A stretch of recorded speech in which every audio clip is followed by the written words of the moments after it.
నాతోటి సోదరిమణి స్థానిక ఎమ్మెల్యే కోవ లక్ష్మి గారికి, అదేవిధంగా ఎమ్మెల్సీ దండ విఠల్ గారికి, జీసీసీ చైర్మన్ తిరుపతి గారికి, అదేవిధంగా కలెక్టర్ గారికి, ఎస్పీ గారికి, ఏఎస్పీ గారికి, శ్యామ్ నాయక్ గారికి, ఏఎస్పీ, అదేవిధంగా అడిషనల్ కలెక్టర్స్ కు, మరి వేదిక మీద ఉన్నటువంటి వివిధ స్థాయి ఉద్యోగులకు అందరికీ, పత్రికా మీడియా సోదరులకు సంక్రాంతి శుభాకాంక్షలను తెలియజేస్తూ, ఈ సంక్రాంతి, ఈ నూతన సంవత్సరం ప్రతి ఇళ్లలో సంతోషం ఉండాలంటే రోడ్డు భద్రత యొక్క పరిస్థితిని మనం తెలుసుకోవాలి.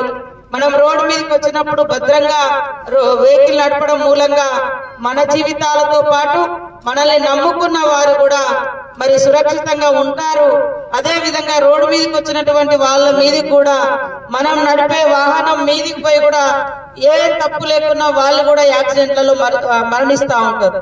కాబట్టి ఈ యొక్క విషయాన్ని గుర్తుపెట్టుకొని వెహికల్ ఎక్కగానే ఎక్కేటప్పుడు డ్రింక్ చేయకూడదు, అదే విధంగా స్మోక్ జరగకూడదు, అదే విధంగా మరి సెల్ ఫోన్ పట్టుకొని డ్రైవింగ్ చేయకూడదు. అదే విధంగా ముఖ్యంగా రోడ్డు మీదకి వచ్చినప్పుడు ఒక్కొక్కసారి మన తప్పు లేకున్నా ఎదుటోళ్ళకి గుద్దేటువంటి పరిస్థితి ఉంటది, లేదా సడన్ గా ఏదన్నా వెహికల్ అడ్డం వస్తాయి, సడన్ గా ఏదన్నా జంతువు అడ్డం వస్తుంది, సడన్ బ్రేక్ తోటి ఎగిరిపోయి ఎక్కడో పడి చనిపోతున్నటువంటి పరిస్థితులలో మరి వాటన్నిటి కూడా సురక్షితమైంది హెల్మెట్. కాబట్టి హెల్మెట్ అనేది ప్రతి ఒక్కరు కూడా ధరించాలి. మనం 1000 రూపాయలు ఖర్చు పెడతాం సాయంత్రం డిన్నర్లకో లేకుంటే బీర్లకో బార్లకో, కానీ మన బతుకును సురక్షితంగా ఉంచుకోవడం కోసం మాత్రం ఒక హెల్మెట్ కోసం మనము ఖర్చు పెట్టలేకపోతున్నాం.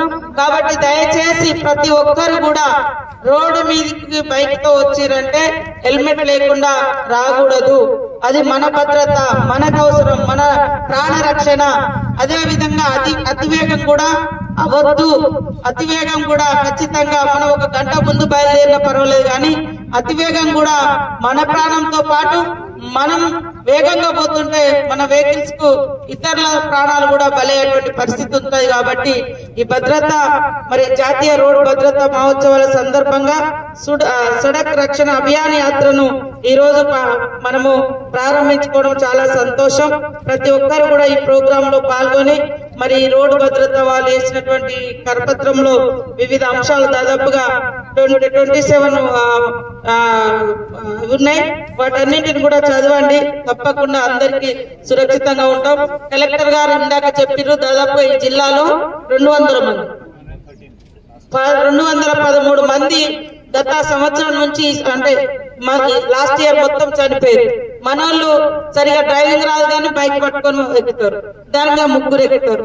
తర్వాత మరి ఎక్కడెక్కడనే ట్రాఫిక్ రూల్స్ తెలియదు, ఇట్లాంటి ఇబ్బందులు ఉన్నాయి. కాబట్టి అవన్నీ కూడా నేర్చుకోవాలి, డ్రైవింగ్ చక్కగా రావాలి, హెల్మెట్ ధరించాలి, బైక్ మీద 2 కంటే ఎక్కువ ఉండకూడదు, ఇవన్నీ కూడా పాటించాలి. ఈ సంవత్సరంలో ఒక్కరు కూడా మరణించకుండా ఈ రోడ్ల మీద యాక్సిడెంట్లతోటి మనము చర్యలు తీసుకోవాలంటే ఖచ్చితంగా హెల్మెట్ ధరించాలి, ఈ రూల్స్ పాటించాలని కోరుకుంటూ ప్రతి ఒక్కరికి కూడా సంక్రాంతి శుభాకాంక్షలతో